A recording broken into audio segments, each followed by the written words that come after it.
Hi everyone! So, paano natin i-check yung membership sa National Health Shield specifically for government employee kapag nag-pay na po kayo at the same time na process na, no?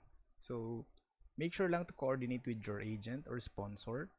So, once na nag-email na okay na to check on the National Health Shield portal, basically you need to fill in these details, yung mga necessary details mo like first name, middle name, last name, date of birth, and the email address. Tapos click natin yung search.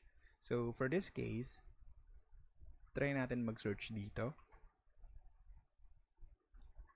So for privacy purposes, I'll blur this one later.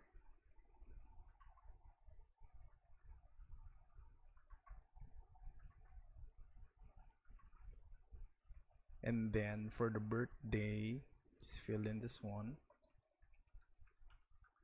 Ayan. Tapos click natin yung search. Ayan. Ganyan siya basically. Meron siyang yung mga coverage and all. Okay? So, yung group account number, group name, tapos members number, yung name ng client. Then, principal, yun yung government employee, yung tawag doon. Gender, coverage for dental, pre-existing and room and board. Tapos yung mga maximum benefit limit, and then magkano yung binayaran. Tapos yung expiration as well. So, ganun siya. Okay?